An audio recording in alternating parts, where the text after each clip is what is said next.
Fala pessoal, começando mais um episódio aqui, Job da Hora ou Job da Hora, para quem me critica, tipo o Gu. O Gu sempre reclama que eu falo job e não job, mas enfim, estamos começando mais uma edição desse nosso querido e amado podcast. E hoje com a presença ilustre de Denis Sérgio Leonardo. Beleza, mano? Isso aí, meu. Muito legal. Denis aqui pra gente conversar. Tem bastante coisa pra falar, né, meu velho? E não podemos estourar o tempo. Existe esse desafio constante aqui nesse Sim. podcast. Não estourar o tempo, não destruir a grade da Vesa TV. Né? A Vesa TV tem uma grade que precisa ser respeitada, já Sim. diz Luciano Bonetti e Vitor. Sempre nos dizem aqui no fone. Isso aí. Meu velho, começando aqui nosso bate-papo, eu tenho uma história que eu vou conduzindo, que eu acho que é interessante pra gente começar, porque eu gosto de ouvir as histórias das pessoas. Ultimamente tenho trazido muita gente conhecida, que eu conheço muita história, mas a gente sempre tem uma coisa nova pra ouvir, pra contar, né, velho? Sim. Eu acho que é legal, você que tem uma história tão sensacional na nossa profissão, no nosso universo. Acho que é legal você contar um pouco, mas vamos ali do princípio. Sim. Me fala um pouco de onde você vem, né? E Então, como você começou a sua história. A minha história foi meio diferente, apesar que teve pessoas que também passaram pelo que eu passei, né? Eu comecei estudando eletrônica, que não Muito tinha louco. nada a ver. Fiz Senai, de eletricista de manutenção, imagina, não tinha bom. nada a ver com propaganda, me Muito sentia bom. um extraterrestre lá e não sabia por quê. Fui fazer colégio de eletrônica também, porque aquela época, né, nossos pais tinham uma coisa em mente que assim, que algumas profissões não eram profissões assim, que não só respeitáveis, profissões que dariam dinheiro para você em futuro, né? E ter carreira, longa carreira e Então tal. era aquele discurso, né, de vamos trabalhar a vida toda para depois aposentar e curtir, né? Era um pensamento diferente, né? Verdade, cara. Então a gente cresceu, né, os pais tentando guiar a gente nesse caminho, nesse destino, né? E só que assim, eu sempre fui meio rebelde, meio revolucionário em várias questões. E aí um belo dia uma amiga que frequentava umas casas noturnas alternativas, músicas, né, até de épocas que você lembra também. Sim. Boas baladas. E assim, ela falou, olha, meu colégio técnico vai fazer uma exposição de artes, uma exposição diferente, meio interativa, com uma proposta, tem tema. Eu falei, eu vou, acho legal. Cheguei lá, entrei na exposição, né, que era numa ET, né, numa escola técnica do estado, que chama Rocha Mendes, ela existe Rocha até Mendes, hoje. muito bom. Que hoje é ETEC, próximo né? ali da agora é ETEC, né? ETEC, Próximo ali da Vila Prudente ali. E eu morava ali mais ou menos perto ali, então dava pra eu ir a pé pra escola. E aí eu fui e tal, conheci a exposição, aí eu falei, nossa, que legal, meu, um monte de desenho, umas coisas legais. Aí eu pensei, dá pra ganhar dinheiro fazendo isso? Sendo que eu sei fazer isso. Tipo, era um talento guardado na gaveta, né? Aí um belo dia, eu tava no meio do ano, do primeiro ano de eletrônica. Tá. Eu sem falar nada pros meus pais, entrei, fui pra ET, fiz a inscrição, fiz o cursinho, passei. Eu falei, você precisa ir lá assinar minha matrícula. Falou pra sua mãe que isso? matrícula é essa? Tá louco? O que é isso? Sua mãe, detalhe, sua mãe professora, E minha certo? mãe professora. Minha mãe falava, não, pelo amor de Deus, você tá numa escola cara, que é muito boa de eletrônica. Resumindo, eu abandonei a escola e me matriculei em outra e fiz a prova sem saber e passei. E passou. E aí eu fui o processo todo trabalhando com a comunicação, né? Desenho de comunicação. Que legal. E aí foi me desenvolvendo O curso, mais. como chamava o curso, hein? Era um desenho de comunicação. Era esse o nome desenho mesmo, literalmente. Caramba, exatamente que legal. isso. É que naquela época não tinha a nomenclatura designer, designer gráfico ou designer industrial. Não tinha isso. Ainda não tinha. Não tinha essa nomenclatura porque também não existia essa consciência dentro até da metodologia. Era tudo de muito ensino, novo, né? Tudo muito novo, Que ano exatamente. que era isso, Denis? Começo dos 90? Isso, 90 anos, 91, 92, 90, por aí mais ou menos. Tá. E aí o que acontece? Eu entrei nesse mundo e, coincidentemente, tinha um amigo do meu irmão que trabalhava em agência. Ele era diretor de uma agência, funcionava ali perto do Parque Ibirapuera e tal. Aí ele falou assim pra mim, acho que eu vou arrumar um estágio pra você. Você era um molecote ainda, né? No colégio, ensino médio, né? Moleque de 17 anos, 16 para 17, sei lá, moleque jovem, super jovem, super né? jovem. E aí eu falei, mas o que é? Não sabia nem o que era estágio, entendeu? Mas eu falei, eu quero, eu vou ganhar pra isso, então... E deixa eu te interromper antes, uma coisa. Você já trampava antes com seu pai ou ainda... Então, não, antes de tudo isso, meu pai teve comércio, né? Teve padaria. Padaria, lembro. Então, tipo assim, meu pai chegou uma época que chegou a ter 3 padarias ao mesmo tempo. Então, a gente Loucura acordava às de 3h30 da manhã. Imagina, sou eu mais 2 irmãos, né? Eu sou do meio, né? O mais velho trabalhou um pouco menos, né? Eu trabalhei mais, o meu outro irmão mais novo trabalhou bem mais ainda também, mas eu fui o que mais trabalhei, assim, Pegou mais essa fase aí do seu pai da padoca, tá? Então, assim, uma coisa que não é fácil, né? Sem dúvida. Trabalho, você acorda 3 horas da manhã, você vai até 11 horas da noite, e dia seguinte a mesma coisa. É uma batalha. E assim, não é fácil, né? Então, assim, você não tem final de semana, você não tem feriado. É muito parecido até com o que a gente vive, assim, de certa conheço uma forma. profissão parecida. E aí, o muito legal dessa época é que, assim, só que para eu estudar e trabalhar, eu tinha que mudar para a noite. E aí eu mudei para onde? Pro Carlos de Campos, que era uma ET também, que ficava na Rua Oriente, lá no Bom Retiro.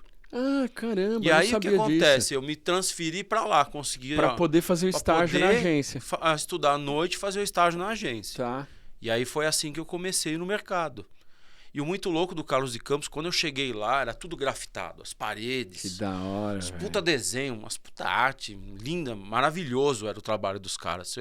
Aí depois eu fui descobrir quem que eram aqueles caras. Eram os gêmeos. Olha só, Então eu estudei no colégio, na mesma sala de aula que os gêmeos estudou, que o Espeto estudou. Demais, que o Sal né, também é um grafiteiro mais underground, mais underground. super diferente, um traço maravilhoso. Caralho. Então, assim... que sala, que classe. E pra mim foi um baque, porque, tipo assim, eu desenhava, os caras desenhavam muito. Eu falava, eu me equalizo na qualidade desses caras, eu tenho que aprender com esses caras. Pensa nessa sala de aula, né, velho? Sim. Quanta gente talentosa junto. Tudo junto. Uma convergência, né, incrível. Não, e um tempo antes estava o Michel, que era o cara que desenhou os carros da Chevrolet. Olha isso, E ele foi contratado para ir para os Estados Unidos. O cara nem terminou o colegial, pra você ter ideia. Foi para os Estados Unidos para desenhar design de produto, né? Design automobilístico, né? O cara deve estar fazendo sucesso até hoje, com certeza. Com certeza. Né? E aí eu falava, os caras... Só que assim, era muito diferente, né? Porque viver de grafite naquela época era assim, o cara passava fome, literalmente. O cara tinha que desenhar parede de escola da Disney para ganhar dinheiro. Tipo, só que eles eram os caras, é o seguinte, a minha arte é essa e eu vou viver disso. Então, por um lado eu vi essa parte muito legal e por outro lado eu comecei a viver a questão de agência, né? De ser diretor de arte júnior, né? Estagiário, né? Ali fazendo um pouco de direção de arte. E era uma fase ainda que estava na transição de computador e Pestap, que se falava na época. Sim. Então, pegamos era o muita Pestap, coisa feita fazer na mão, né? Era tudo desenhado. Para quem não sabe, Pestap é uma coisa incrível. A gente tinha letra 7 para fazer os textos, fazia layout na mão, literalmente. Os layers do Photoshop eram camadas, uma na base era a ilustração, outra base era o texto. Com um acetato por cima. Perfeito. E tipo, aí gerava fotolito, todo o processo para gerar impressão e tal. Muito que hoje dá para dizer artesanal, talvez dá para dizer isso, né? Um processo artesanal. Era muito artístico. Você usava tudo. Bisturi ou estilete, enfim, para fazer recorte das coisas, para fazer uma alteração no layout. Você queria fazer um recorte de uma modelo, você tinha que fazer no filme. Negócio, tinha um cara no centro da cidade, um japonês, que ele colocava uma lupa de aumento, ele pegava o cromo, que tem um negativo, que é o inverso do cromo, né? O cromo é o positivo. Cromo é o positivo. Né? E aí ele recortava assim, e encaixava sobre as outras fotos para fazer a montagem. Velho. Então, assim, o que era o Photoshop que a gente vê até hoje, com essa evolução, o cara fazia na mão. E, assim, era arte pura. Você pegava uma arte de um anúncio, uma ilustração, você poderia enquadrar aquilo que seria digno de um quadro, de tão lindo que era. Então, assim, aí peguei essa transição, tudo. Rápido eu já virei um diretor de arte júnior. E aí eu tinha uma coisa, um duelo comigo, assim, puta, eu faço arte de certa forma, ganho dinheiro com isso.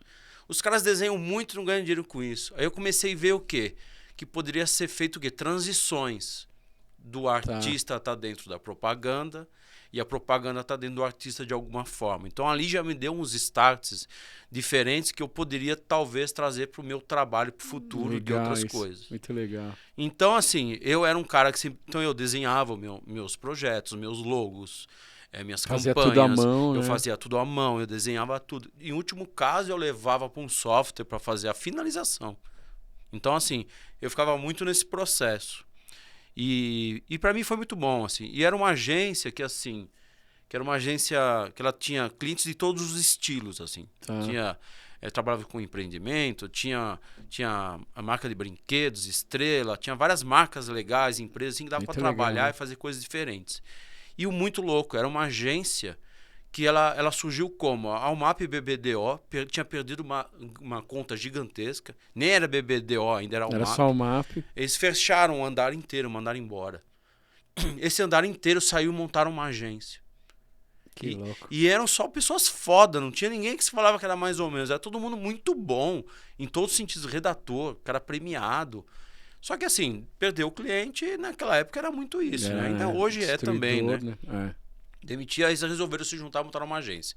Só que assim, 40 pessoas demitidas que montaram uma agência. Cacete, né? Então, assim, um cara que era muito bom de pestap, o outro que fazia mocap, fazia as caixas, fazia as apresentações. E aí foi. A gente foi evoluindo, fui crescendo, foi aprendendo e tal. Aí uma amiga falou, vamos só com um amigo meu da Fischer e Justus, que era uma agência muito grande, né? Na época, talvez uma das maiores do Brasil naquele momento, sim, talvez, eu falei, né? Mas Fischer e Justus? Então, aí contaram a história do Fischer, do Roberto Justus, que o Justus era financeiro, mais administrativo, e o Fischer era o crânio criativo. O André era a cabeça criativa da agência, né? Sim, sim. Tá. E aí assim, eu fui no almoço, mas dizia assim, imagina, quem é esse moleque aí? Ele é meu estagiário lá, tá fazendo uns projetos. O que você faz assim? Assim, assado. Aí eu peguei um guardanapo e desenhei num guardanapo. Pensei, eu tô fazendo um negócio assim, hoje, lá na agência.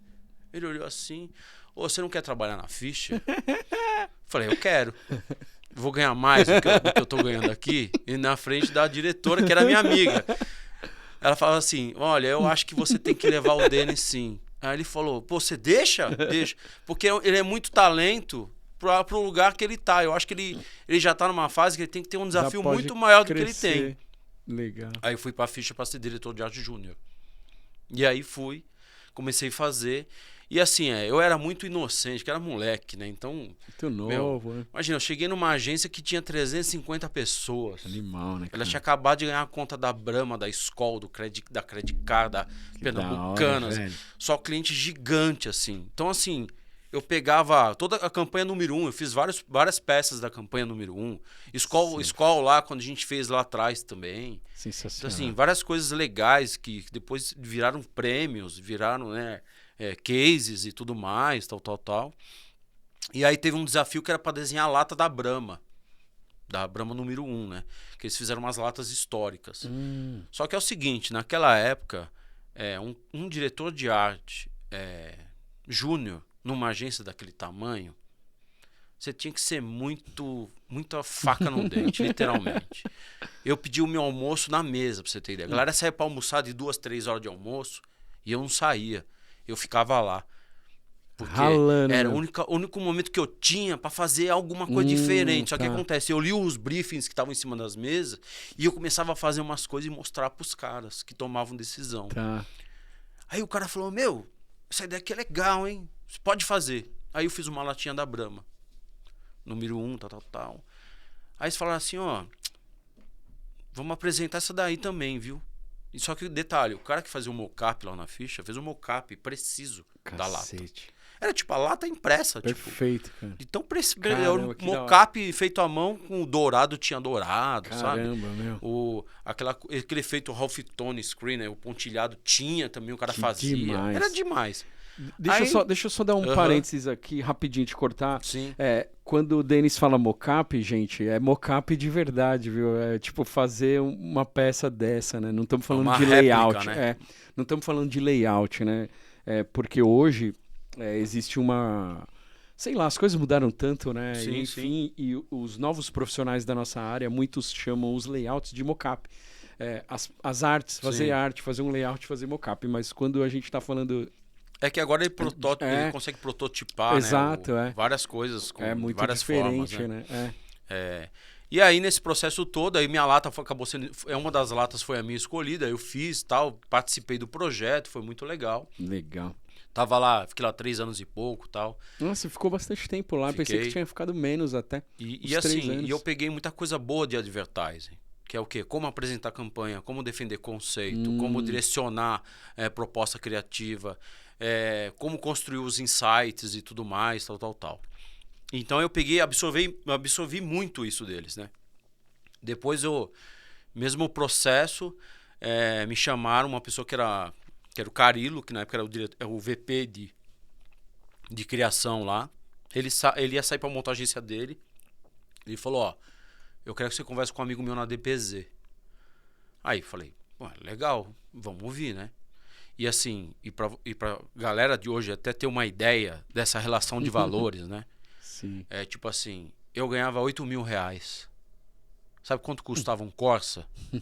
R$7.500. Olha isso. Olha a loucura. Muito né? louco, né? E é assim, quando começaram a importar BMW pro Brasil, ou o cara era um diretor ou o cara era publicitário. E eu olhava da janela da agência assim, tipo, tinha umas 30, 40 BMW. E tinha que importar naquela época, não existia no Brasil. Um negócio, então, uma assim, realidade. Um diretor de criação ganhava 150 mil, 80, 90 mil. Uma agência mais ou menos, ali o cara ganhava 40 mil por mês. Então era meio jogador de futebol o negócio. O negócio né? era absurdo, né? E aí eu fui, tipo, pra ganhar o dobro na DPZ.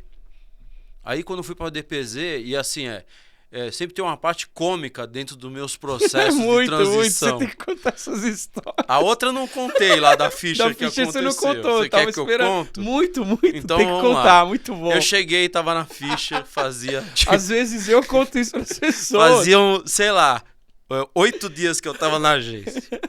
E na ficha tinha um banheiro que era... e era muito louco, porque assim, não tinha essa modernidade nem shopping. Era uma porta de vai e vem, aí normal, que abria ao meio. Tá. E aí você pisava num botão no chão, saía água. Só que não existia aquilo. Hoje em dia é normal. Hoje isso. é mais comum, shopping, né? Só... Não tinha, então você pisava no chão, era tudo. E era uma pia grande, um banheiro de shopping mesmo. Tão grande que era pra uma agência daquele tamanho. Aí eu escovei meus dentes, guardei minhas coisas, tô saindo. Quando eu tô saindo, eu recebi uma portada na minha cara. Uma pessoa entrou esmurrando a porta, assim, e acertou as 2 folhas na minha cara e eu voei longe. Eu era magrinho, um moleque mirrado, né? Aí eu falei, olhei pra pessoa e falei, você não tem educação? E virei as costas e andando. Moleque, né? Sabe como é que é? Aí eu olhava pra trás e esse cara vinha bufando no sentido contrário. Eu falei, meu, que é esse cara, né? Aí ele foi pra esquerda e eu fui reto. Falei, não, sentei na minha sala, fui trabalhar, tava trabalhando. Aí chega o cara e, ô Denis, vem aqui. Falei, que foi? Cara, é o seguinte, vou ter que te mandar embora. Eu falei, caramba, eu tô aqui há 8 dias, o que eu fiz de errado? Então, se aconteceu alguma coisa com você aí no banheiro, sei lá, no corredor, cara, você não sabe. Levei uma portada na cara. Aqui, ó, tava um vergão até. Tá vendo aqui, ó? Cara louco, chegou xingando. Não sei se o cara tá nervoso que tava. Então, vou te explicar. Tem o Fischer e o Justus. Aquele cara lá é o Justus. Ele falou pra te mandar embora. Só que é o seguinte, como ele não vai lembrar amanhã nem quem você é, então, meu, continua aí, tá tudo certo. E aí, eu fiquei 3 anos e meio lá, entendeu? Tem vários casos que aconteceram, mas esse daí foi o mais retardado da história, né? Recebi uma portada carimbada do Justus. Do Justus. Tipo, você foi demitido, né? Tipo aquele programa. Foi isso, né? E aí, bom, resumindo, o cara nem lembrava de mim. Não lembrou. Encontrei com ele várias passou... vezes. Porque assim, toda vez que ganhava uma concorrência, na cobertura o Fischer soltava fogos. Caramba, que louco. Tipo, era uma festa, era uma coisa maluca, porque tinha bonificação. Muito legal. Né? Tem uma coisa até também, voltando ainda pra Fischer, eu participei da concorrência do Banco do Brasil, né? Fiz um projeto gigantesco, a gente fechou um núcleo, ficando numa sala blindada, tipo essa, pra fazer a campanha e tal. E E aí, assim, tinha uma campanha de metas rolando em paralelo, assim, da ficha, né? E aí a gente ganhou a conta do Banco do Brasil. E aí, tipo assim, normalmente era a agência que bonificava a gente, né? Tá. Aí eu cheguei naqueles Macs bem antigos lá. Nos Lá Sport atrás, PC, esse Sport pá. PC. Meu teclado tá meio torto. Assim, o que esse teclado tá torto? Eu levantei e tinha um bolo de dinheiro. O diretor de criação tinha ganhado a bonificação e ele ele dividiu o bolo dele com a galera que participou no grupo, pra você ter ideia. Que legal, né, meu? Então, assim, muito louco. foi uma fase muito louca e tinha pessoas muito boas lá. Fábio Picciotto, Aurélio Gianelli, que era um cara sensacional, me parece que ele faleceu ano retrasado, se eu não me engano. Fábio Picciotto, tinha também o Tony. Tony era um cara sensacional de merchandising, que não existia BTL, né? Nem live marketing, chamava merchandising, tava no merchan. né, nessa época. Só que a Ficha era uma agência que fazia tudo. ATL e BTL. BTL, isso não é legal, tinha né, diferença. Então, o jovem percorria pela agência com uma inteligência muito boa. Aí na DPZ, mais uma história engraçada. Primeiro dia que eu vou trabalhar na DPZ. Muito bom. E tinha Peraí, você já tinha passado processo seletivo, você já estava contratado. Esse é o primeiro dia de trampo, assim, não, ó, né? Olha como que foi o lance. Foi assim, ó. Eu cheguei lá para fazer uma entrevista. Aí, naquela época, quem era esperto, o que fazia? Pegava o cliente da agência e criava um portfólio com o cliente da agência. Tá. Tipo, isso funciona até hoje. E fazer uma peça fantasma, isso né? funciona até hoje. Pega os clientes da agência que você quer trabalhar, cria seu portfólio em cima disso e vai lá e vai pra cima. E vai pra cima. Né? Só que aí eu não tinha muito tempo, tinha uma semana. Aí eu fiz um anúncio de Sadia, fiz uma brincadeira com o Sadia lá.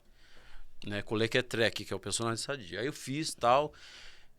E aí levei a pasta lá. Ah, legal, você fez aqui um negócio com o Lequetrec, bacana. E aí o Petit passa pela mesa. O que é isso aí? Vocês criaram aqui na agência? Falei, não. Eu vim apresentar um portfólio aqui. Legal. Você tá onde? Ah, tô na Ficha. Tá bom. Começa segunda-feira. Eu falei, começa segunda-feira? Falei, tá bom. Começa segunda-feira. É isso. Então vamos Foi embora. assim. Aí, eu peguei, legal, apresentou. O cara falou, ó, tá vendo? Já tá aprovado. Tá tudo certo. Aí cheguei segunda-feira. E eu não sabia que na DPZ tinham 3 elevadores. O primeiro elevador do lado esquerdo, você de costas para a recepção do lado esquerdo, era um elevador que tinha dono. Só que eu não sabia. Cheguei lá no térreo, né? Fiz lá o cadastro, entrei no prédio e tal. E eu fui, o último elevador estava aberto, uma luzinha acesa. Falei, vou pegar nesse esse aqui, elevador. né? Tá Peguei liberado. o elevador, apertei para subir, o elevador desceu. Falei, que o elevador deve estar quebrado, acho que por isso estava parado lá. Aí não, aí desceu no subsolo. Aí vem um senhor com uma bengala, um chapéuzinho e tal. Para no canto do elevador lá do oposto, ele olha assim para mim de cima e embaixo. Você trabalha aqui? Eu falei, tô começando hoje. Te falaram desse elevador? Eu falei, porque ele tá quebrado? Falou, não.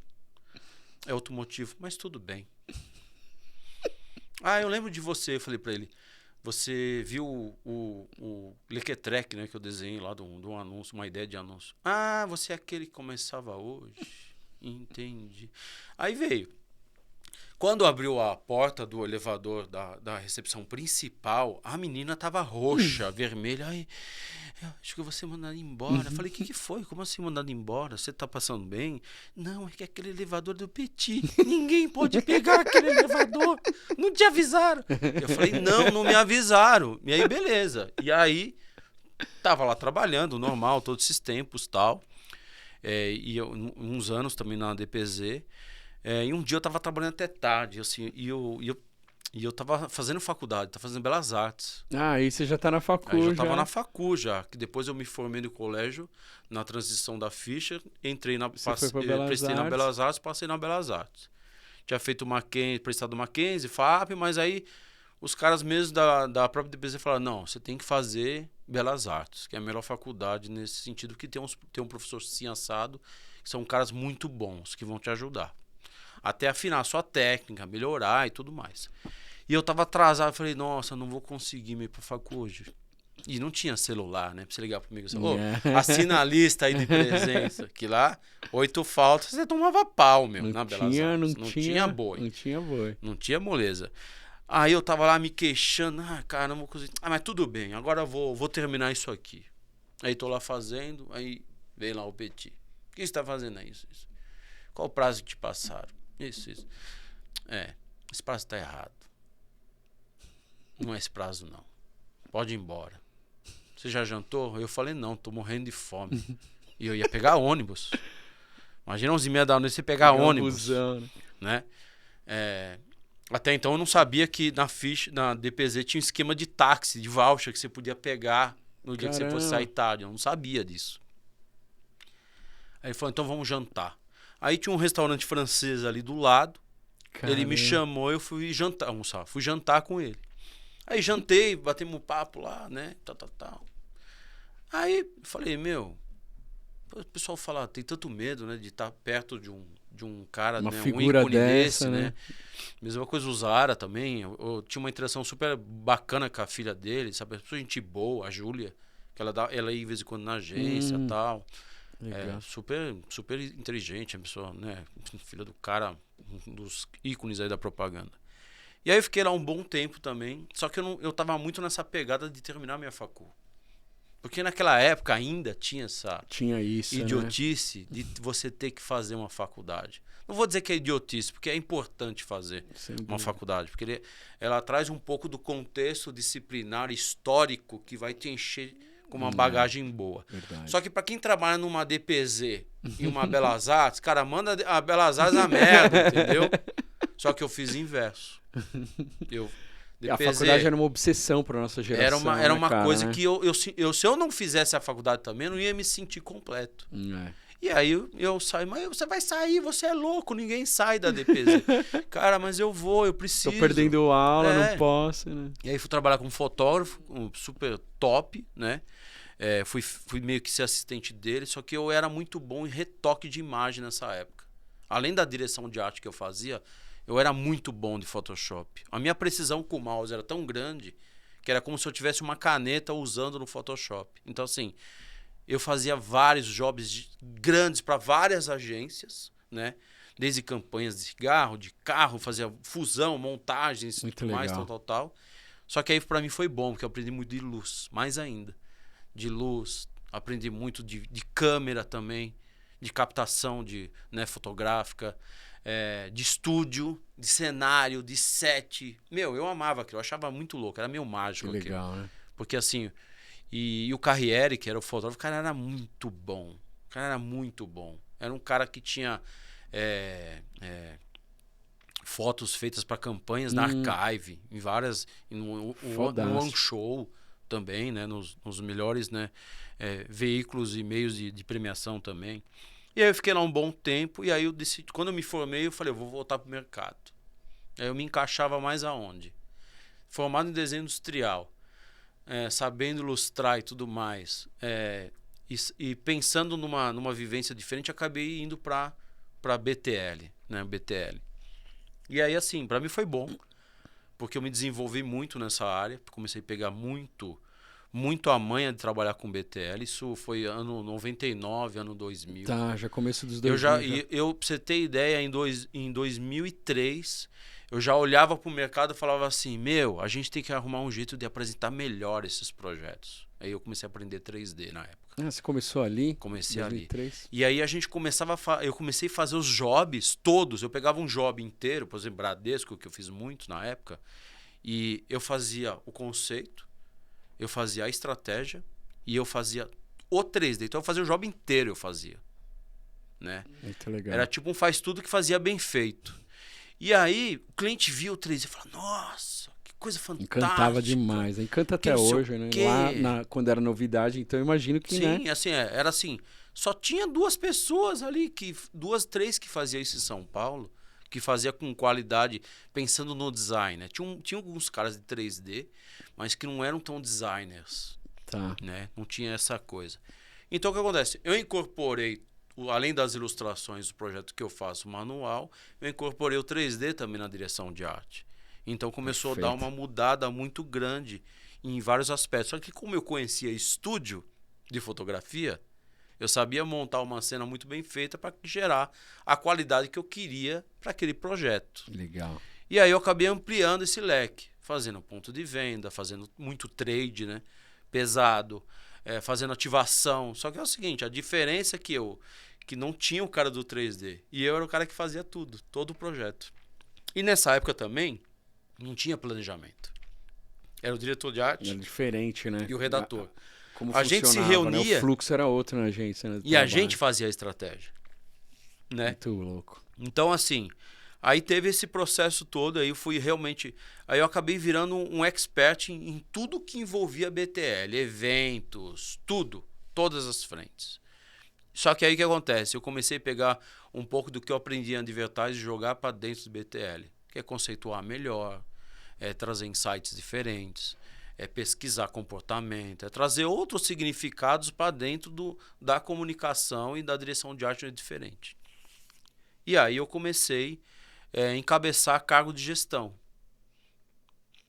E, aí, e nessa época você tava... Você falou, voltei pro mercado. E qual agência que você tava aí? A agência que ela chamava Koenig Parra. Koenig Parra, tá. A Koenig Parra é assim... existia uma agência muito grande na época, que era Rocha Azevedo.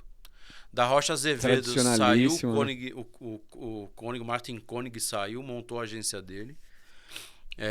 Aí tinha um investidor lá que era um dono do Grupo Nigel, filho do dono do Grupo Nigel, né? Tá. Que é praticamente monopólio do acrílico, né? Brasil e América Latina, que é deles, né? Tá. E ele era o cara que injetava dinheiro, tudo. E a gente atendia, a primeira promoção, pra você ter ideia, que deu R$1 milhão, a gente fez lá. Foi um projeto que eu fiz lá com essa galera. E foi a primeira promoção grande, assim, parruda, né? Que envolvia várias frentes e tudo mais. Então, assim, acabei fazendo muita promoção, acabei fazendo muito trade de formatos diferentes, muitos eventos. E acabei, ampliando meu leque para todas as frentes criativas. Muito legal. Te deu uma bagagem enorme aí, né? Me deu uma bagagem enorme. E aquela coisa, né? Uma coisa que me ajudou muito, além dos aprendizados, é a questão do olhar curioso, o olhar de criança. Sabe, que é a criança que xereta, que mexe em tudo. Né? Minha mãe falava, o Denis era muito xereta quando era criança.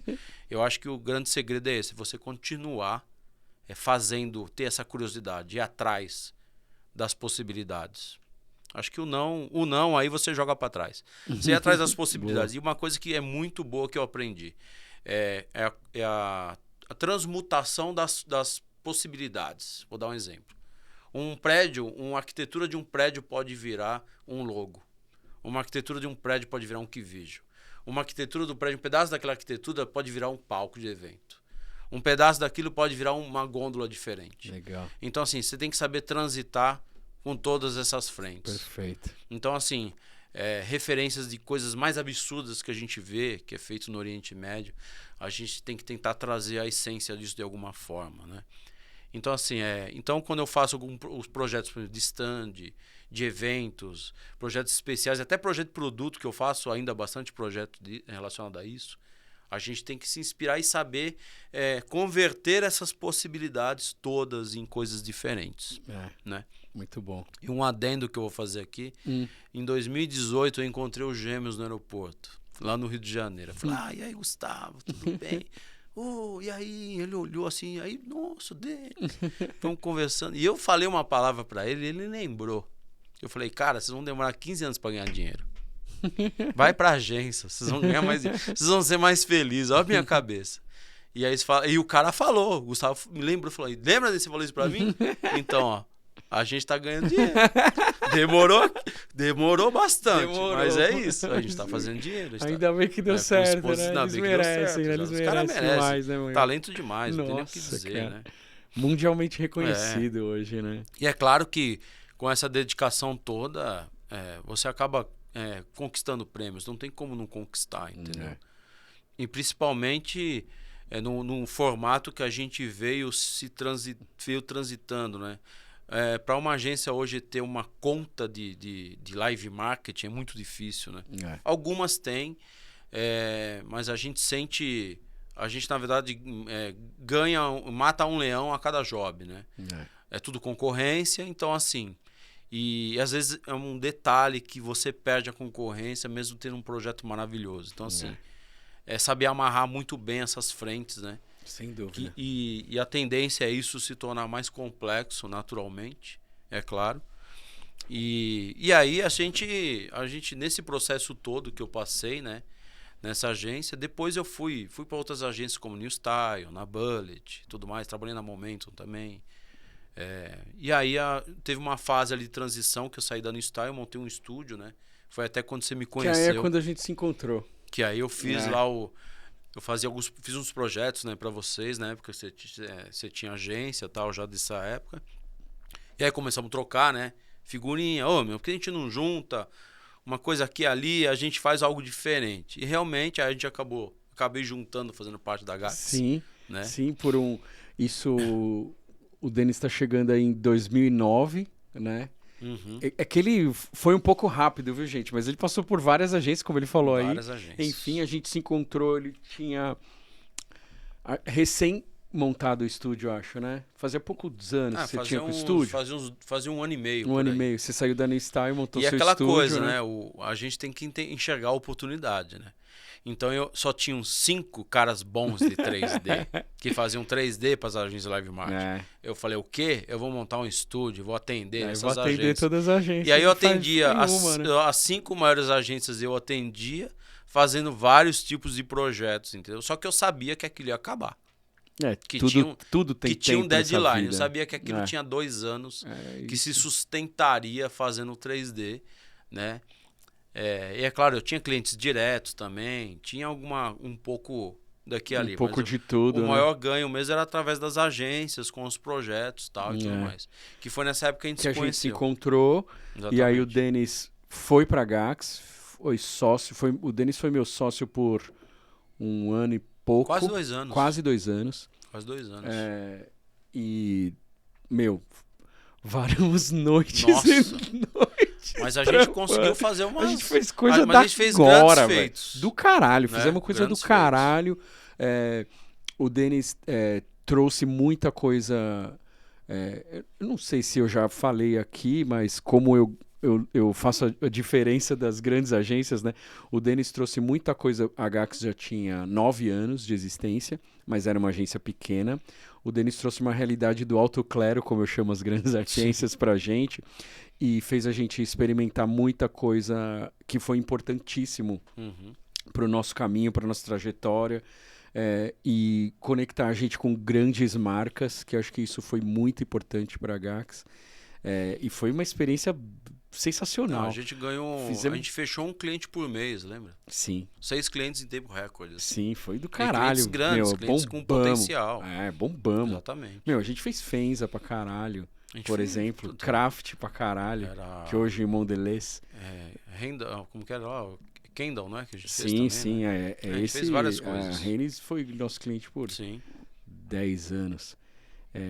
Enfim, foi do caralho, né? Foi uma experiência muito boa, né? Sim, sim. E acho que no seu caso, principalmente, eu também gravei um podcast com o Silmo, que é um amigo meu de 1000 anos. Acho que você conhece ele também.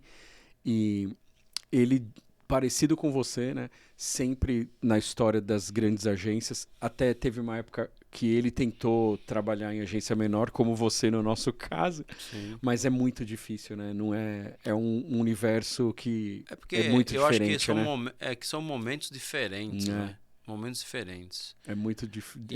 E o nosso mercado ele tem uma coisa muito complexa que assim, para você entrar em determinados clientes, você tem que ter faturamento muito alto. Você tem que ter ali um alicerce ali, um flow ali de grana, porque senão é assim, eu falo que assim, o cara montar uma agência hoje tem que ter 3 milhões na mão para entrar forte, né? Legal, que é 1 milhão para você gastar no ano em concorrência, 1 milhão para te dar um lastro ali e 1 milha para você brincar com times e equipes, estrutura bem pensada ali para gerar isso. Não é simples. E só que assim, para você começar, né, qualquer negócio no Brasil pequeno e crescer, é um trabalho que de uma vida. De uma vida, não tem o que fazer, sangue, suor e lágrimas, né? Não tem o que fazer. E né? lágrimas. E lágrimas, porque assim, hoje você tá bem, daqui a pouco você levanta e vai, aquela onda doida, É né? isso, uma É isso, montanha-russa é uma sem fim. montanha-russa, Sem enfim. fim. E E, é velho, isso. e depois que você saiu da Gax, você volta pro mercado. E aí eu não lembro Tinha mais nascido a minha filha, agora. né? Ah, Na época. verdade. E assim, eu fiquei o período, né? Um período de um mês ali de chegada da minha filha, né? Eu fiquei acompanhando minha esposa, dei um suporte legal ali, a gente sabe que é bem Não complexo, é né? fácil. A mãe não dorme, né? Uma E aí tem vida, várias preocupações. sim, nada E fácil. aí eu comecei a fazer uns projetos para uns clientes que eu já tinha. Aí eu peguei, o que eu fiz? Eu montei uma agência nesse período, no Ipiranga. E aí eu tinha alguns bons clientes, né? O meu cliente maior era a MetLife, que eu Lembro, entrei fazendo um verdade. material pequeno, fui crescendo dentro desse cliente. Eu acabei tirando a Borg Loe, que era a agência deles. Eu acabei fazendo tudo para esse cliente. E aí eu fazia alguns outros projetos também para outras marcas e tudo mais. E eu atendia a Team Creative, era uma agência francesa Que de legal, embalagens que faz a... Eu acredito que 60% das embalagens no Brasil são feitas pela Team Creative. que legal. Desde Nestlé, né?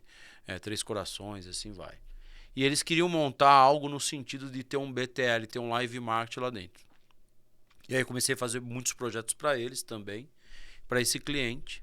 Só que é aquela coisa, você não pode depender de um cliente só. É isso aí. Você depender de um cliente só, é O um risco é muito risco. alto, é E eu muito alto, sabia né, que assim, que o dia que a MetLife saísse, não por questões nem porque tem prazo de validade. Não adianta. Muda um presidente, mudou a agência. Exato. Muda um diretor de marketing, mudou a agência. Exato. Então, se perde o histórico, infelizmente. Né? O Brasil tem esse problema grande. É uma cultura péssima, porque né, seria muito tranquilo a gente apresentar, olha o que nós já fizemos aqui nesse período. É verdade, meu. Porque assim, você é um prestador de serviço com uma qualidade. Né? Que a gente, né, pelo menos a gente se preocupa com isso, se propõe em fazer uma coisa transparente e bem feita, né? E aí mudou o presidente, entrou uma mexicana e assim, ela tirou todos os fornecedores. Simplesmente trocou ela tudo. zerou e montou uma house. Ah, Aí acabou. Aí eu fiz, eu tinha duas opções. Ou eu tentava trazer, só que punch para você trazer um cliente nesse porte e recuperar é muito difícil. E a gente, infelizmente, no Brasil, a gente, quando vai ser um empresário de agência de live marketing, principalmente as de live marketing, a gente tem que tomar muito cuidado onde você investe o dinheiro. Porque eu estava numa sala pequena e, eu tinha fechado 3 clientes ali da MetLife e estava bombando. Eu peguei uma sala que era 3 vezes o meu tamanho e dobrei a equipe. Que tinha que fazer isso para atender direito. Eu não ia sucatear a forma de como trabalhar e atender. E aí você perde um cliente desse, cara, você tem um aluguel, você tem um custo ali muito alto para você recuperar. Se eu tivesse um lastro bem grande ali, aí poderia talvez tentar, mas é loucura. Então assim, a agência Live Marketing nunca sabe o ponto certo de investir, né? E de investir assim em estrutura para melhorar outros clientes, mas você não pode depender do cliente só, senão você perde ele, acabou o negócio. E aí que eu fiz? Eu falei, quer saber? Eu vou pagar rescisão de todo mundo. Vou vender tudo que tiver que vender, máquina, mesa, tudo. E vou pro mercado. E voltar pro Aí a Bullet, fiz um projeto pra Bullet, falou, Denis, vem. Aí eu fui pra Bullet, comecei a fazer vários projetos gigantes. Você já tinha trampado na Bullet antes? Já, tinha trabalhado numa fase antes. Nas antigas, antigas. Aí eu fui, e assim, a Bullet é o seguinte, ou amo ou odeio, mas eu vou falar assim, eu aprendi muito lá. Porque ela tinha um crivo de qualidade, ainda tem até hoje. Animal, né? De Key Visual. Você vai fazer uma peça conceitual, um Key Visual. Cara, o melhor Key Visual da semana ficava grudado na parede lá. Que da hora isso. De todos os diretores de arte, não de um isso. só. Entendeu? E assim, eu entrei lá, a gente começou, eles já ganhavam muitos jobs. Mas eu contribuí com vários projetos, com várias concorrências que a gente ganhou. A gente ganhou jobs gigantescos, jobs milionários. Vi também o cliente declinar um cliente porque o budget que tinha que fazer um projeto era 8 milhões e não 4. declinar o cliente. Eu falo, Caramba. nossa, esses caras são... Sou fã desses caras. Os caras têm a manha de fazer isso. Tem essa moral, Tipo, né, o cara, velho? o cara tem que ser muito bom. Declinar cliente, o cara tem que ser, meu, ou é louco ou é muito bom, né? Muito bom, uma coisa E ou aí outra. eu falei, nossa, mas vocês são loucos, não dá pra gente fazer. E eles, não. E não. isso é uma... Só uma curiosidade, Ah. tá? É uma decisão dos sócios ou era o Neto que peitava um lance Não, era desse? do sócio. Todo mundo. Era Neto, era tipo, Não não, dá. decidimos Não dá. mesmo. Nosso projeto vale muito mais do que isso. Que louco, né? Vale velho? 8, não Que vale louco. 3. E era isso. Tipo assim. E o que é legal da Bullet, ela tem uma pegada meio advertising na forma de ser. Verdade. Entendeu? De Também, storytelling, de construir Concordo. as possibilidades. E uma coisa que é importante que é assim, Live Marketing tem que estar muito conectado com tecnologia. Se você não estiver conectado com tecnologia, você quebra. Tá pra trás. Você tá para trás, não funciona. Vou dar um exemplo. Pandemia. Perfeito. A agência que não tava com um Google Drive ou um OneDrive, tudo bem organizado, um formato já pensado numa rede aberta para facilitar acesso e tudo mais, e pensando também nos eventos, né, formato estúdio, né, online, Sim. dançou forte. Mas por quê? Não todas, mas algumas sempre terceirizaram a parte de estratégia de tecnologia deles. Tá, é verdade. Pegava os fornecedores e jogava aqui para dentro. Pra dentro. Né? E, só que assim, eles não tinham esse expertise. Então, quem teve esse movimento rápido, quem teve bala na agulha, já falou, meu, contrata essa empresa aqui, eu vou comprar. Essa empresa, eu vou fazer evento online. Como é que faz isso? Ah, é estilo transmissão Globo. Ah, beleza, vamos aprender a fazer isso. E aí também me ajudou muito, que eu comecei a fazer o quê? Projetos com live marketing com tecnologia. Então, muito legal. Por mais que o meu viés lá atrás foi design, diretor de arte, eu fui me desenvolvendo e colocando tecnologia na história. Aquele olhar curioso de novo, fazendo jus. Muito legal. Então eu comecei a pegar muita coisa de, tecnologia, como que eu faço essa ferramenta de tecnologia transitar dentro do que eu faço. Então eu comecei a criar hoje em dia existem as APIs, né? Eu fazia tipo um API conceitual com o que eu estava produzindo ou criando naquele momento. Tá. Porque assim, eu sempre falava assim, mas é impossível que não tenha uma forma de fazer isso melhor com tecnologia. E sempre teve. Não teve nenhuma vez que não teve. Sempre vai ter. E nessa época a gente começou a fazer sorteio também, online nas lives, a gente começou a fazer venda, a gente começou a criar régua de engajamento online, a gente criou kits que chegavam na casa das pessoas, assim, criei inúmeras possibilidades. Muito legal. Desde um simples QR Code que fazia uma coisa diferente, uma realidade aumentada dentro do estúdio, ou um 4D dentro do estúdio para impactar de uma forma mais assim, mais experiência, mais engajativa de certa forma. Né? Então assim, eu acho que foi muito bom essa parte da pandemia, nessa parte da transformação do mercado. Que foi porque foi rápido, teve que ser rápido, né? Então as coisas foram muito... Foi uma transição muito brusca, ninguém contratava ninguém freela para trabalhar online, tinha que ser alocado. Ninguém contratava um cara da Iugoslávia para ser seu diretor de arte. Ninguém contratava um cara que era muito foda de 3D na Alemanha. Tipo, mudou tudo. Mudou tudo completamente. Mudou tudo. E quem já tinha a cabeça pensada um negócio assim... Porque assim, é uma mentalidade que muda o quê? Você tem que mudar a cultura. A sua cultura. Exato. A cultura do negócio.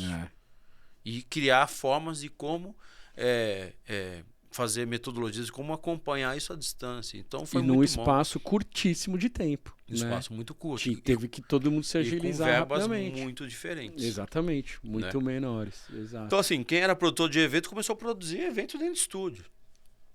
Pegou a manha de fazer. Exato. Uma coisa que você falou aí no meio dessa conversa e me fez lembrar outra. Você vai lembrar a gente lá em 2009, 2010... quanto esforço que a gente fazia para usar um QR Code, uma realidade aumentada nos trampos e nunca ia. As coisas, né? E hoje é engraçado isso, porque não é...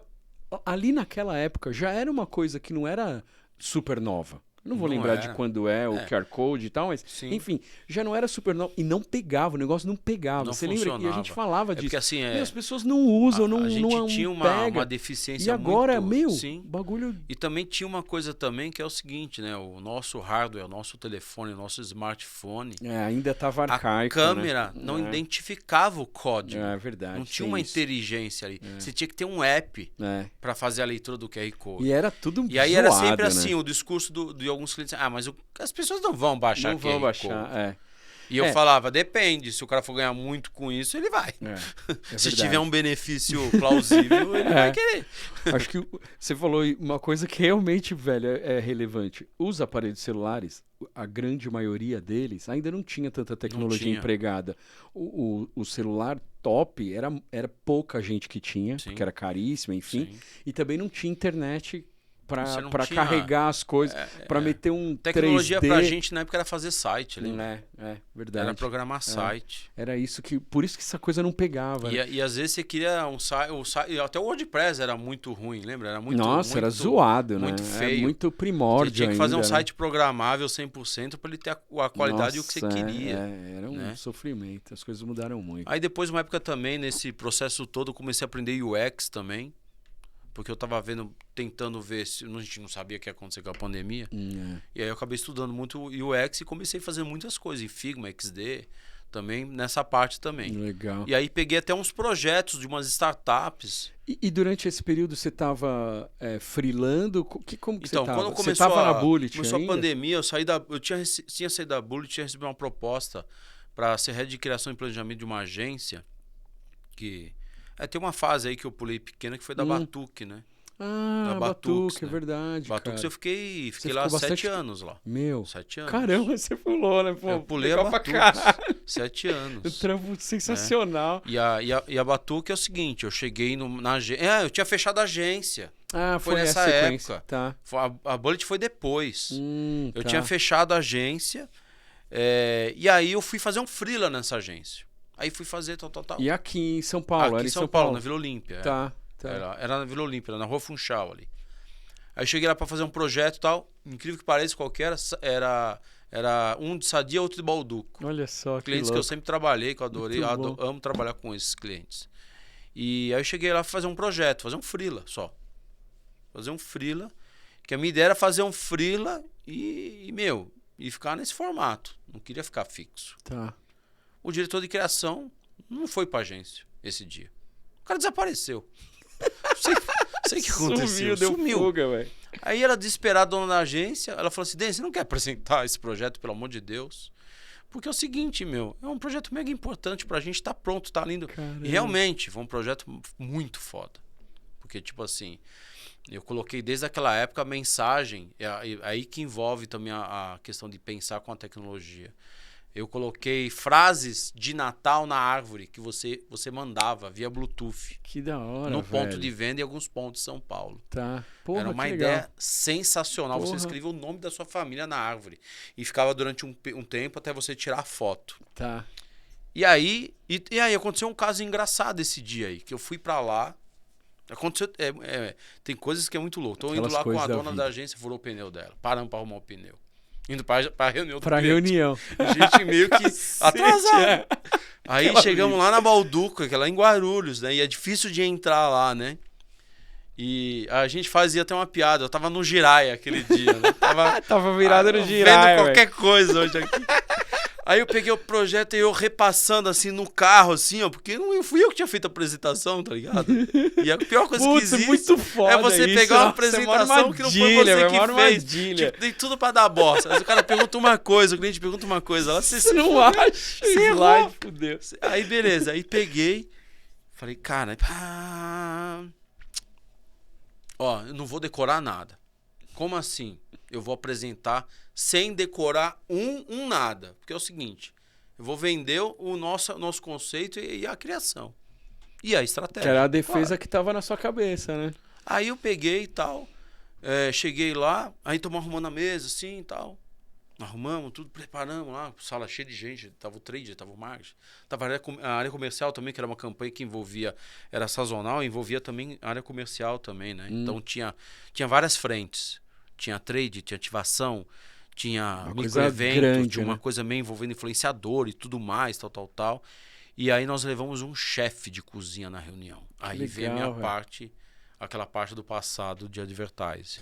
Esse chefe, sabe o que ele fez? Ele pegou panetone e transformou em tudo que você pode imaginar. Brigadeiro, salgado, tudo que você pode imaginar. Aí olha a Que coincidência. legal. Aí não, porque nós queremos fazer uma experiência diferente, porque a ideia era ter dentro do projeto todo, como era muita grana e tinham vários KPIs a serem preenchidos ali de estratégia, eu queria um food truck da Balduco. Food truck de panetone com composições e formas diferentes. Tá. Detalhe, não existia a Casa Balduco. Levamos na reunião, apresentamos. E aí assim, foi apresentando o projeto e quando entrou o chefe, eu falei, meu, como que vocês pensaram nisso? Que legal. Que não sei o quê. legal, cara. Aí quando chegou na árvore, elas falaram, não, gente, isso dá pra fazer? Eu falei, sim, dá pra fazer. Que legal. E aí, assim, claro que a produção ficou um pouco assim, meu, essa ideia do Denis vai Isso vai foder com a foder gente. tudo, né? Como nós vamos fazer, gente, fazer isso? Aí, no fim, conseguimos resolver e dava pra fazer, de fato. Mesmo com a tecnologia não tão empenhada naquele período. Aí eu tava apresentando o projeto, aí bate na porta, abre um senhor de idade a porta. O que vocês estão fazendo aqui? E eu tava tão numa pegada tão louca na apresentação que eu falei assim, ó, eu tô apresentando a melhor Imagino, campanha cara. que você já viu da sua Eu vida. dou risada. Aí ele Eu olhou imagino assim, a ele cena. falou, Eu vejo não isso. acredito. Eu falei, é? O senhor gostaria de assistir também? Não, mas muito obrigado, mas parabéns, gostei, viu?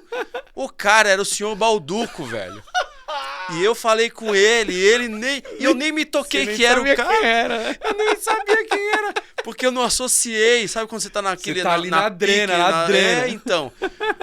Aí as meninas olharam pra mim, meu, esse cara aí, pelo amor Ai, de velho, Deus. E aí sensacional. comecei a apresentar, terminei a apresentação. Meu cara, um golaço de Foi? apresentação. Perfeito. O cliente Impecável, parou, impecável. e falou assim, ó, nunca vi uma agência trazer até agora aqui. E olha que assim, Meteu uma dessa você tá ali. numa agência que é a Batuque, não desmerecendo, né? Bradley depois vai ver esse vídeo e vai querer me xingar. Mas é assim, era uma agência pequena, mediana, vamos dizer assim, não pequena. Naquele momento ali mas se você não tá era das concorrendo com uma bigs, Bullet, né? você está correndo com uma banco de eventos, com uma Actuel, cara, você é o pitinho feio ali. Saca? Sim. Só que eu falei, ou a gente vai com tudo, ou a gente não vai. Aí nós fomos com tudo. E deu certo. E aí outro projeto que foi incrível também. Aí assim, nós ganhamos vários prêmios lá, uma sequência de prêmios, de bater meta, não sei o quê. Assim, uma agência que faturava, se eu não me engano, uns 18, 17, estava faturando 40 e poucos milhões. Sensacional, cara. E eu tinha uma equipe de um jeito que eu queria. Uma pessoa que era boa de traço, outra que era boa de RAF, o outro que era um planejamento. Era muito foda. Era muito foda. Muito eu tinha uma legal, equipe meu, muito que foda legal. nessa agência. Fui montando. Os renegados viraram os super the bests. Porque assim, legal. nós ganhávamos todos os jobs. Todos. Tava naquela E tinha pegada. uma agência, que eu não quero falar o nome, tinha um placar dela. Eu ticava a parede. Toda a concorrência que ela perdia de mim, porque ela tava em todas. E tava Perdeu. uns caras já tá louco da vida, Cara, é a assim, galera que os caras me enforcar. viam, queriam me esconder. Eu chegava no Itaú, os caras queriam me matar. Que eu chegava no Itaú, eu não perdi. Cara, juro, eu não perdi um job concorrência do Itaú. Caramba, meu. Não perdi um. E a agência era a agência que fazia parte do grupo tal, que atendia os caras. Eu arrebentei. Todos os projetos eu ganhei. Caramba, Todos. meu. Mas assim, e mesma pegada. Trazer um pouco do advertising, um pouco de tudo que eu vivi, tal. Colocar tecnologia, tá atento ao mercado, ao que tá surgindo de novidade, né? E aí foi depois dessa época aí que eu acabei, depois desse período todo, e teve a campanha de Ruffles, que era a campanha Caralho. Faça-me um Sabor, Muito bom. que era gigante essa campanha, uma promoção de um ano. Vocês Só ganharam o que prêmio também, né? ganhei Globes, ganhei Globes, vários né? prêmios. E era uma campanha de um ano. E como você sustenta uma promoção de um ano? Que normalmente 3 meses, não é 4 fácil, meses. Nossa. Como você sustenta o ano? E tinha ativação, e tinha filme, e tinha tudo que você pode imaginar. Tinha o Caramba. MAP BBDO, tinha o Wonderman, tinha tudo ali no meio do bolo. Tá. Né? E aí colocaram a gente na concorrência. De novo, com as top 5. E a gente lá, o Patinho Feio Vingador. E aí eu falei, ó, eu posso ir antes pra eu ver como é a sala de reunião e assinar o Wonderman. Era uma sala de 40 lugares. Aí eu fiz um mapa da sala. Eu falei, se o cliente sentar aqui, eu vou fazer isso. Se o cliente sentar ali, a gente faz isso. E se o MAP sentar lá, a gente faz isso. Então eu naveguei. Tinha a Burson ainda, que era a assessoria de imprensa deles. Que era fodida. Não sei se ainda tem a Burson também. Mas acredito que sim. Aí, estamos lá, tal, nesse processo, apresentando. E eu levei um cara que era um ator. Que ele fazia a voz de um adolescente que comprava Ruffles e participava da promoção e criava o sabor dele. E eu levei isso pra reunião. E eu fiz um backdrop imantado gigante, que cada interação da apresentação eu colava uma peça magnética nisso, mostrando as fases da campanha. E aí eu criei, na época o personagem era o Batatito, eu criei uma realidade aumentada com o Batatito dando prêmio para você. Você apontava o celular para ele, com o site da promo você cadastrar, você apontava para ele te dava um prêmio instantâneo na hora. Caramba. E aí eu prototipei isso, consegui prototipar e levei. E a diretora na época, que era a Caxixe, né? A Dani pegou e falou, não, será que vai funcionar? E o Batatito. E saiu o prêmio. Caralho. Então, tipo assim, tudo que podia, porque era grana muito boa. Tinha um budget bom. Aí assim, nós ganhamos, né? pra você ter ideia, nós ganhamos o projeto, teve uma agência, que eu não vou dizer o nome, que estava brigando com o cliente porque eles deveriam fazer, porque eles tinham feito o primeiro ano. Só que, na verdade, essa ideia do Faça-me um Sabor era do núcleo da PepsiCo no México. Essa ideia veio de lá. Eles fizeram... O primeiro projeto de Faça-me um Sabor foi feito lá. Só que eles ficaram meio receosos. Foi uma coisa muito pequena. Pro Brasil, que se transformou num negócio gigantesco. Então tinha mídia. E tinha muito marketing digital na história também. E aí depois que eu ganhei a concorrência e tal, eu fazia a reunião, o MAP e o Wanderman, definindo todos os touch points, tudo do projeto, a campanha, tudo. E aí, cara, o cliente pegou e falou, eu quero esses caras em todo o job. Porque eu defini lá uma reunião toda quarta-feira no cliente. Durante o ano inteiro. Toda quarta-feira eu tava lá. E só que detalhe, de uma quarta para outra quarta, eu já dava 3 passos à frente. Então o cliente... Cara, não acredito que... Aí eu trazia protótipo de peça de PDV. E cada vez eu tinha uma coisa lá. Aí o cara até começou a brincar, né? O diretor de trade, né? Começou, Denis, se você chegar um dia que não tiver nada, eu vou achar isso. E é muito louco, porque assim, foi um momento que eu consegui trazer tudo da minha bagagem lá atrás, porque quando apresentavam os filmes, né? Ou a sinopse dos filmes, eu falava, puta, cara, eu acho que tem que fazer isso, eu acho que tem que fazer aquilo. Eu sinto falta de ter filme nessa timeline assim, eu sinto falta de ter dígito inserido desse jeito. E não foi uma coisa assim, tipo, provocativa, foi porque eu tava preocupado com o resultado do projeto. E aí o que acontece? Veio a primeira onda, primeiro bimestre, não foi o resultado que o cliente esperava. Aí o cliente falou, vamos fazer o que o Denis falou. Vamos fazer mais vídeo, vamos fazer mais... Aí começou a entrar uma porrada de microvídeos de alguns influenciadores. E a minha moeda de ouro que eu tinha naquele projeto é que é o seguinte, o meu produtor gráfico da agência é pai da Malena, aquela gamer, influenciadora famosíssima. Caramba! E ela gravou os vídeos pra concorrência. Putz, mano. Olá, sou a Malena, tô aqui com fulano de tal, criando um vídeo, tal, que ele tá fazendo o sabor dele. Só que você imagina você fazer um site que você poderia fazer a sua embalagem, criar o seu sabor, e sabe qual era o pulo do gato? Ela gerava hashtag automático. Caralho, no próprio site, pra você compartilhar nas redes sociais. Já tava pronto. E aí o engajamento foi na lua desse negócio. E aí, é claro, esse job não acabava, porque tinha os finalistas. Aí tinha que fazer o evento dos finalistas. Aí fiz um puto evento com a Narcisa. Muito louco, divertido. Que da hora, velho. Ela saía dentro de uma panela lá de sabor. Que sensacional. Aí a gente criou dinâmicas de várias possibilidades de como envelopar aquilo. E a gente fez o evento no Italy, em São Paulo, lá em cima, no restaurante da cobertura. Lá na cobertura. E aí, então, a gente fechou o restaurante, eu cheguei no chefe e falei, ó, é o seguinte, você vai mexer no seu cardápio inteiro e colocar Ruffles em tudo. E o cara fez. O cara falou, olha, não sei se dá certo, eu tenho que fazer uns testes. E o cara fez.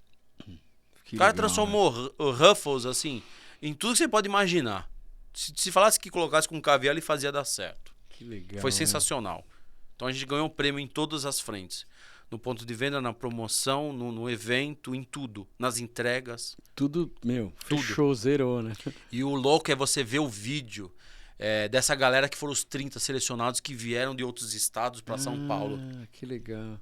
A gente recepcionou esses caras e captou a chegada deles em São Paulo. Que legal, meu. Meu, eles muito felizes, empolgados, que tinha, eu queria um sabor. Não, você imagina você falar que você vai ganhar 1%, né, do faturamento daquele produto. Então, assim, foram alguns jobs que sempre trabalharam essa coisa de trazer a tecnologia e as possibilidades de uma forma diferente.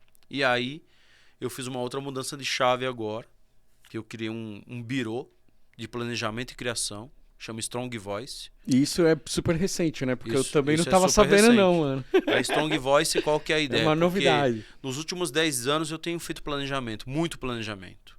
Menos direção de arte e mais planejamento, Tá. pra você ter ideia. Faço ainda meus cavês, lindamente. Ainda é um talento que você não perde. Exato, né? exato. É igual tocar guitarra, tocar bateria, né? Sim. No seu caso. Você tá, um dia você pega, eu vou tocar. Você senta e vai, né? E vai embora, entendeu? Mesma coisa. Só que aí eu trouxe o planejamento para cá. Aí o planejamento me exigiu outras necessidades. Estudar pesquisa, estudar outras frentes, estudar dados e assim por diante. E aí eu trouxe essa parte. E aí eu comecei a fazer o quê? Nos últimos anos aqui, fazendo gestão de planejamento e criação. Só que criando outras formas de como montar projeto, outras formas de construir uma estratégia. Que assim, eu estava sentindo muito copy-paste nas estratégias. Sim.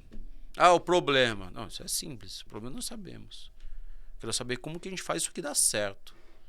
Tipo, como faz isso aqui dar lucro, como faz isso aqui engajar, como faz pegar o público jovem e trazer para dentro desse público de uma forma diferente. Não essas metodologias que vocês estão carecas de saber. E é isso, o cliente não quer mais isso. O cliente quer algo assim. Então, assim, as dificuldades que nós temos hoje em dia tão grande de trazer algo novo, que é muito bom quando você está de fora. Por isso que eu criei a Strong Voice, justamente para isso. Para chegar numa agência, porque eu atendo agência e cliente. Tá. Lógico que o meu foco maior é a agência, até porque já tem já tem um brief, né? Já tem uma coisa mais pensada. Mas o que eu quero é não ter briefing do cliente. Eu quero olhar para o cliente no trade, por exemplo. Um produto X específico, o que ele tem problema com esse produto? Eu desenvolvi uma estratégia customizada para esse produto para resolver o problema dele. Entendi. É um problema real. Entendi. Extrapola o seu briefing. É provocativo isso. Sem dúvida. Só que, por outro lado, é o que vai trazer resultado. Legal. E aí a gente sai desse modelo muito de ficar esperando o briefing do cliente. E aí vem o briefing e vem um budget. E quando vem um budget? Às vezes não vem um budget. Aí você fala assim, mas esse briefing entrega real problema? Resolve? Depende da estratégia que eu faço.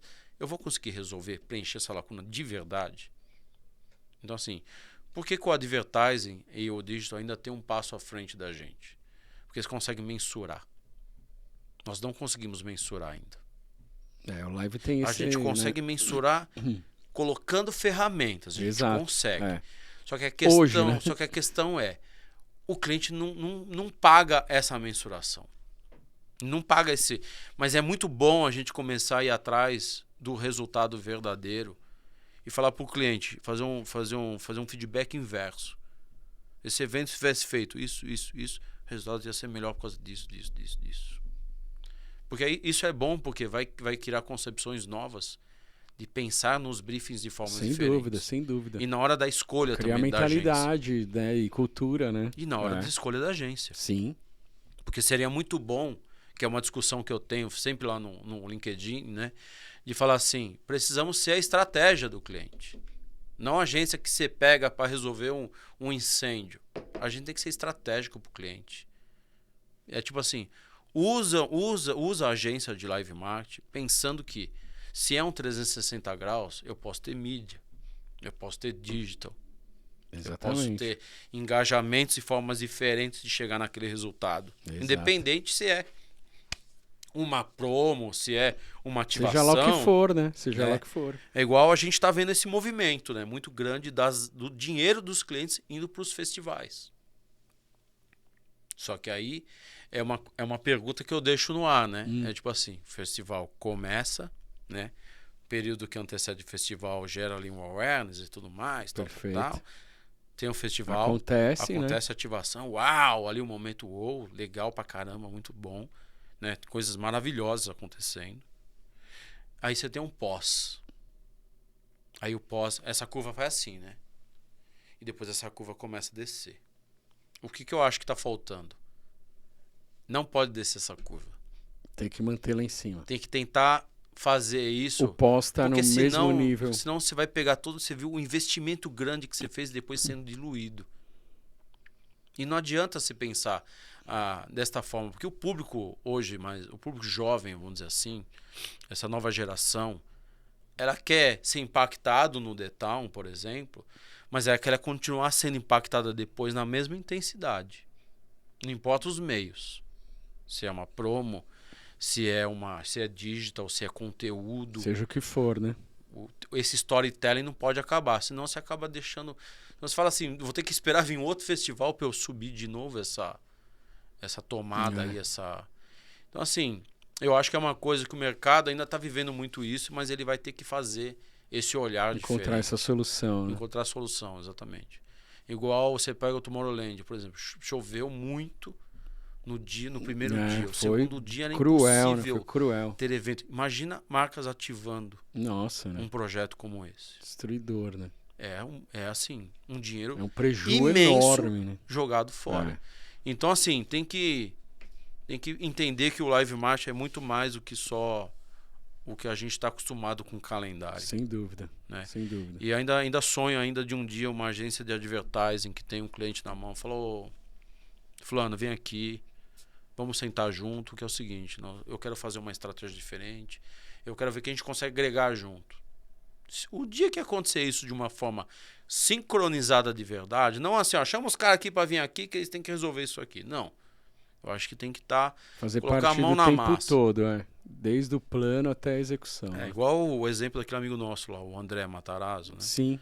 Que ele fez lá um formato de agência que ele consegue prototipar uma ideia num prazo X. Exato. Uma velocidade absurda. Isso não é briefing. Exato. Isso é maravilhoso, entendeu? É sensacional. E aí é uma forma também de você quebrar as regras criativas, né? Soltar mais a mão e tudo mais, né? Então é isso. Eu acho que a gente está num momento diferente, né, no mercado. Tô vendo os valores caírem muito, né, de receita. Sim, muito. Eu acredito que o ano que vem, a partir de março, vai começar a dar aquela alavancada de novo, né? E assim, ficar atento ao hábito de consumo, né? Sempre, né? O hábito de consumo está mudando muito em vários momentos aí. É tipo o que a gente falava de trade antes, não é o mesmo trade de hoje. Não, sem dúvida não. E assim, não necessariamente a tomada de decisão já está mais lá. E acho que por um bom período isso vai continuar estranho, até equalizar. E uma coisa que a gente não falou aqui, que é importante falar também, no começo eu tomei um baque com a inteligência artificial. Eu falei, cara... A gente falou bastante sobre isso, né? Só que... Não a hoje, mas só que assim, naquele dia que nós conversamos, aquele dia... Sim. Eu falei, não, eu vou fazer o que eu fazia antigamente. Deixa eu dar um passo para trás e dar uma olhada no geral. Tudo isso, né? E, cara, o meu tempo optimiza muito. Muito. Então, assim, pôr o negócio para trabalhar, eu consigo né? colocar a minha ideia, prototipar de uma forma mais rápida. Independente se é áudio, vídeo, texto, imagem, stand, não importa. Seja o que for. Eu continuo fazendo meus desenhos dos stands, dos projetos, tudo à mão. Só que agora eu subo na inteligência e falo, ó, faz um 3D, lapida aqui, lapida esse negócio aqui, muda isso. Aí eu vou pegar um projetista e vou falar, ó, tem que fazer isso, exatamente isso aqui. Exato. Aquele tempo que você tinha de mesmo com o rafto, de esperar vir, olhar, não é isso, muda aqui. Isso tá acabando. Derreteu, e com a inteligência artificial, sei lá, menos da metade do tempo, talvez. Eu acho que né? sim. É muito. O nosso desafio vai ser como a gente continua agregando valor ao que a gente faz usando a inteligência artificial. Porque as pessoas têm que entender, né? Os clientes, no geral, têm que entender o seguinte: ela não faz nada sozinho. Exatamente. E Muito assim, pelo então nós contrário. vamos ter... É. E aí tem um outro lance que é o seguinte, que foi uma discussão que eu... Não discussão não, né? Um diálogo, né? Com outros 2 amigos que são diretores de criação, falando, cara, nossa profissão nunca vai morrer. Porque a gente tem uma bagagem muito grande, a gente colocando a informação em inteligência artificial, pra gente é foda, é muito bom. Exatamente, eu concordo. Eu só fico Concordo preocupado plenamente. com a nova geração. É Como uma interrogação. Como eles vão se desenvolver nesses processos, né? A gente teve formas de se desenvolver. De chegar é claro até aqui, que agora enfim. eles vão ter que criar a deles Exatamente. também. Vão E ter a que criar inteligência dele. vai ser meio que o professor dele, de certa forma. Pode ser, também. Pode ser que sim, é um caminho. não sei. Sim, sem dúvida. Mas Pode a ser. gente tem que continuar agregando valor ao que a gente faz, que é só isso que vai manter firme, porque assim, se você tem negócio, você tem funcionário, você tem conta para pagar. É isso aí. Né? E a gente quer ter, pelo menos assim, uma forma mais transparente, uma relação, né? Nos processos todos. Sem dúvida. Porque a gente sofre muito com esses altos e baixos, É foda, né? É foda. Então, assim, é uma luta constante, né? Só vamos pra ver variar aí. mais um desafio, né? Eu acho que agora, assim, tem bastante frentes e tem muitas marcas novas surgindo, né? Que estão pegando uma parcela de grandes indústrias, né? Então vamos ver como vai ser. É isso, né? As coisas acontecem, nada para. Exatamente. Né? E tem que estar ligado nas coisas, prestar isso aí. atenção para caminhar, né? Para seguir a caminhada, sim, né? exatamente. Acho que é um isso, processo. Mano, isso aí. Vitão já anunciou aqui, ó, que eu já estourei, já tô estourando, daqui a pouco ele põe música, ele... enfim, isso. né? É o cara que manda. Mas é legal tempo. que você teve essa iniciativa, principalmente no ABC. Legal. Eu também moro em São Caetano, você Sim. também. Então, assim, a gente sabe como falta informação, né? Falta chegar muitas coisas ainda. É isso, é verdade. Né? E é uma forma de disseminar do isso, jovem né, cara? também olhar isso, ouvir, cara. ver que existe um processo e um trabalho aí, né? E quanta gente que tem aqui, né? Sim. Que pode compartilhar conhecimento e tudo mais, exatamente. E que muitas vezes as pessoas nem sabem e quem uma são coisa as pessoas. fundamental que a gente tem que ficar atento, nós não formamos profissionais de live marketing. É verdade. Nós não formamos planejadores, nós não formamos mais criativos nós devemos começar a formar gente. Você tem razão, cara. Falando desse ponto de vista, você tem razão, velho. E a gente precisa, porque senão, mas aí, como que vai vir? Como que eu faço essa geração? Né? Eu acho que a gente tem que ensinar, né? Mas tem que ter os professores aí, tem que ter, né, formas de como aprender. Verdade, né? Verdade. Mano, isso. Obrigado, meu velho. Eu que agradeço demais aí, obrigado, viu? Muito bom. Cedeu seu tempo aí, que não é fácil, a agenda e tudo mais, né? Sim. Porra, eu agradeço demais, mano. Muito bom, velho, muito bom. Então tá bom.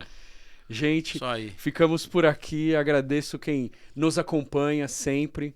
Segue a gente lá no Instagram, @jobdahora_podcast. Manda seus comentários, manda sua positive vibration, como eu sempre digo. Aguardo vocês para os próximos. Muito obrigado, até mais. Isso aí, tchau, gente. tchau.